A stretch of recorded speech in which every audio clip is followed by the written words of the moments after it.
Hello sa Gaya Fam Squad! Papunta nga ako dito sa Bonus Park para magkaroon ng fall engagement shoot. It's been 3 weeks na rin simula na pumunta kami dito kasama ang mga kaibigan naming content creator. Kaya medyo malamig na nga ngayon at halos naubos na rin yung mga dahon. At napansin ko nga umonti na rin yung mga tubig. Pagpunta ko nga ay halos wala nang gaanong tao. Nag-engagement photoshoot pala sila Nika and Kel ngayon dahil next year ikakasal nga sila. Kapag nga isa kang photographer, dapat marami kang idea sa pag-posing at sa pagharap ng couple sa camera. Isa na nga dito ay dapat yung natural look at hindi awkward para sa kanila. Kaya lagi kong tinatanong sa client kung meron nga ba silang baong ideas or yung gusto nilang posing na gawin. Habang sila Mami Aima and kids naman ay mayroong sa eye check-up nila. Malapit lang dito sa bahay namin. Si Liam and Adel kasi malabo ng mata kaya gumagamit sila ng eyeglasses. Nama na nga siguro kasi si Mami Aima ay malabo rin ng mata. Dito kasi sa Canada kapag may benefits ka sa work ay libre lang ang check-up. At yung pagkuha mo ng eyeglasses ay depende sa plan ng iyong coverage. Kaya nga malaking tulong na rin na may insurance benefits ka sa trabaho.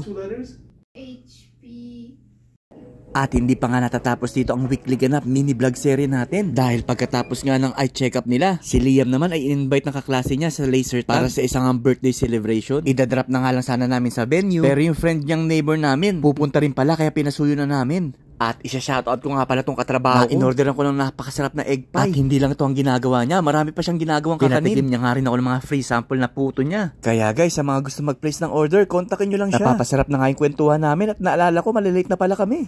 Salamat sa pagtitiwala. Order ulit ha. Sige. At pagkatapos nga, dumiretso kami dito sa house na kasama namin sa Couples for Christ para sa first day ng Christian Life Program. Ito pala isang Christian Family Life Renewal Program na ang aim ay magkaroon ng better understanding at mas mapatibay pa ang personal relationship natin kay God.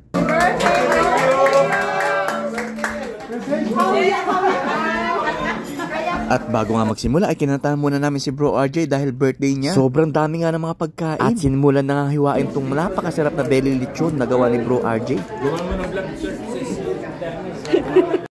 At pagkatapos nga kumain ay bumaba na ang lahat dahil magi-start na yung program.